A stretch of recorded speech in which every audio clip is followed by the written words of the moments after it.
Hello hi नमस्कार, welcome back to one more mini blog. तर आज जातो आहे आम्ही थोडीशी शॉपिंग करायला। सोसायटीमध्ये हे आपट्याचं झाड आम्ही लावलेलं होतं, छान झाड आलेलं आहे, पण साईडने खूप कचरा झालेला होता। त्यानंतर आलो आहे आम्ही साड्या घेण्यासाठी आणि सासूबाई आणि मम्मींसाठी 2 सेम साड्या मला घ्यायच्या होत्या।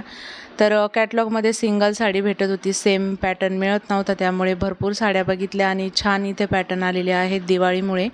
तर या पॅटर्नमध्ये मी 2 सेम साड्या घेतलेल्या आहेत आणि छान मिळाल्या साड्या। इथे पिको फॉलसुद्धा तेच करून देतात। साड्या सिलेक्ट केल्या आणि तिथेच ठेवलेल्या आहेत, 1-2 दिवसात मिळून जातील। त्यानंतर जाऊबाईसाठी ड्रेस घ्यायचा होता, कुर्ता सेट, कारण ती साडी वगैरे जास्त यूज करत नाही त्यामुळं। तर तिच्यासाठी एक ड्रेस घेतलेला आहे आणि इकडे छोटी-मोठी क्लचर वगैरे ही शॉपिंग केली। डिलिव्हरी झाल्यावर जास्त बाहेर जाता येणार नाही, त्यामुळे आत्ताच घेऊन ठेवलं। त्यानंतर भाचीसाठी एक गुजराती ड्रेस घेतला। तर असा आहे आजचा हा मिनी ब्लॉग। Bye bye.